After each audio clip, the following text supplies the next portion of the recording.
ती लहानपणीच गेली असं म्हणतात, पण माझं मन काही ते मानत नाहीये. मला नक्की वाटत होतं की ती मला कधीतरी भेटेल, ती घरी येईल. पण आता मला असं वाटतंय की त्या गेलेल्या नातीचा शोध घेत बसण्यापेक्षा या समोर असलेल्या नातीला आपलंसं करावं. माझी खूप दिवसापासून एक इच्छा आहे ग, तू पुन्हा आमच्या घरी यावंस. आणि आता कुठली अट वगैरे नाही, पाहुणी म्हणून नाही तू येणार, तर माझी नात म्हणूनच तू आमच्या घरी यावंस कायमचं. मी राजेंशी सुद्धा बोलणार आहे.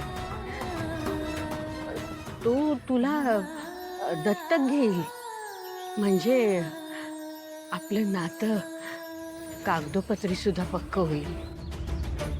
माझी नात मला भेटेल. येशील ना? जी, मला तुमचं प्रेम पाहिजे, तुमची साथ पाहिजे, तुमचा आधार पाहिजे. खरं दत्तक आणि आजी, आपलं नातं मनापासून आधीच जुळलंय की नाही, मग ते कागदोपत्री करायची काय गरज आहे? मी मनापासून तुम्हाला आजी म्हणतो माझी, तुम्ही मला मनापासून तुमची नात म्हणते, मग त्या शिक्क्यांची काय गरज आहे? आणि आजी, हो माझा संघर्ष आहे. मी याच घरात जन्माला आलोय. ह्यो संघर्ष माझ्या मोर आलाय म्हणल्यावर त्याच्या मागे काही ना काहीतरी कारण असेलच की. आणि त्याला सोडून पळून जाणं मला नाही जमणार. किती बी काय बी झालं तरी मला स्वतःला त्याचा सामना करायचा. माझ्या आईनं एवढी वर्ष माझ्यापासून सत्य का लपवलं ते हुडकून काढायचं. आजी, मला मी स्वतः कोण आहे हे हुडकून काढायचं.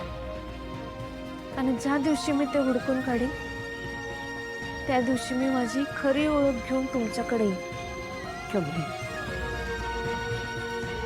तुझ्या अशाच विचारांमुळे खूप अभिमान वाटतो मला तुझा. खरंच तुझ्या आईने एका वाघिणीला जन्म दिलाय ग. आणि आजी, तुम्ही मला एक वचन द्या, माझ्या या संघर्षात मला तुम्ही नाही मदत करणार. काय आजी, मला माझी लढाई स्वतःहून लढायची आहे. अगं पण प्लीज आजी. ठीक आहे, तू म्हणशील तसं. मी वचन देते, तू कुठलाही निर्णय घे.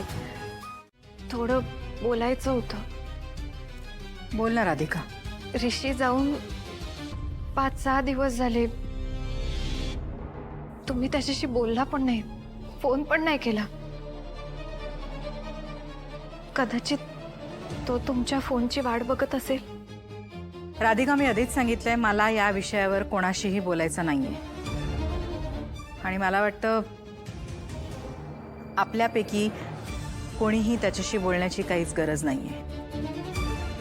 त्याला बोलावंसं वाटत असेल तर त्यांनी फोन करावा. आई, मला तुमच्या सगळ्या गोष्टी मान्य आहेत, पण काही झालं तरी ऋषी मुलगा आहे तुमचा. रागाच्या भरात बोलला असेल, तुम्हाला चुकलाही असेल, पण तुम्ही आई आहात ना. प्लीज प्लीज आई, एकदा त्याला कॉल करा ना, त्याला बरं वाटेल. प्लीज. हेच मला नकोय राधिका. तूही एक आई आहेस ना. मग मला सांग, प्रत्येक वेळेला चुका आईनेच का पोटात घ्यायच्या? मुलांची जबाबदारी नाहीये का आईला समजून घेण्याची? आणि खरं सांगू का, माझ्या आणि ऋषीच्या बाबतीत कायम हे झालंय. त्यांनी चुका करायच्या आणि मी त्या पोटात घालायच्या. त्याला काय, त्याला माहिती झालंय आईचं काय आहे. रागवेल, चिडेल, बोलेल, पण परत परत सगळं ठीक होईल. नाही, या वेळेला ही अशी चूक मला परत करायची नाही.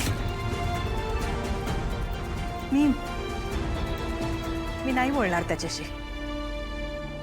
त्याला वाटत असेल ना त्याची चूक झालीये तर त्यांनी यावं परत.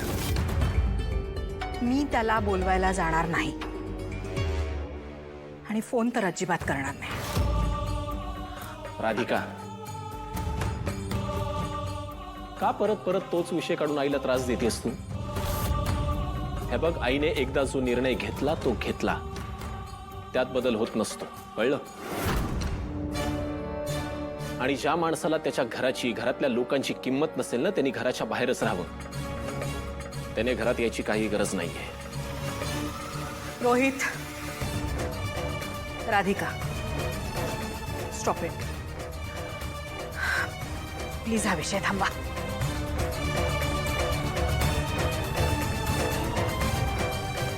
हे राधिका, दादा, तुम्ही यांना कुठे पाहिलं का हो?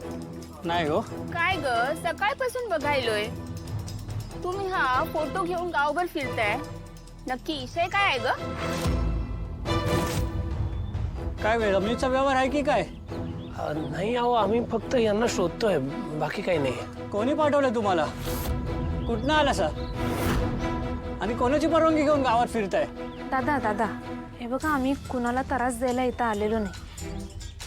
आम्ही फक्त माझ्या आईचा भूतकाळ काय होतं ते हुडकत इथपर्यंत आलो, एवढंच. अगं बाई, गावात असं बाहेरनं कोणी आलं ना की लोक घाबरतात. चोऱ्या बिऱ्या होतात ना, म्हणून म्हटलं. ये, ठीक आहे, ये. ताई, यासनी कुठं बघितलं तुम्ही?